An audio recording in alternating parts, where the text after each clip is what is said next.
একদম ফার্স্ট সকালে গিয়েছিলাম বাগানে ভয়েস ওভার দিতে। তবে যাবার পর চোখে পড়লো পুকুরের বেশিরভাগ মাছ মারা গিয়েছে। আগের দিন এই মাছগুলো ছেড়েছিল, তবে জলের সমস্যার কারণে হয়তো হয়েছে। যাই হোক, ভয়েস ওভারটা দিয়ে আমি আবার বাড়ি চলে আসলাম, যেহেতু আজকে ছাদ ঢালাই ছিল। তবে ছাদে এসে অনেক কিছু চোখে পড়লো, এটা তার মধ্যে একটা। আমার বন্ধু, না বেশি কিছু বলবো না, শুধু এটাই বলবো ট্রেনিং চলছে।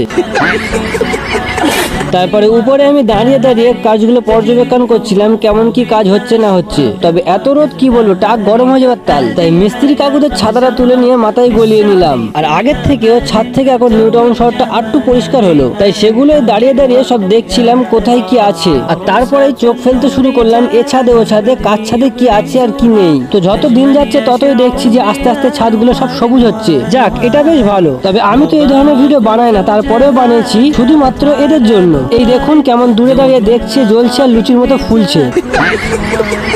আর জ্বালানো কাজ তো আমার দ্বারা বেশ ভালোই হয়। তবে না, এটা সত্যি না, আসলে বাড়ির কাজে ব্যস্ত ছিলাম তাই ভিডিও তুলতে পারছিলাম না, তাই এই ভিডিও করেই দিয়ে দিয়েছি। যাই হোক, ভিডিওটা ভালো লাগলে একটু লাইক করে দিও। দেখা হচ্ছে পরের কোনো ভিডিওতে।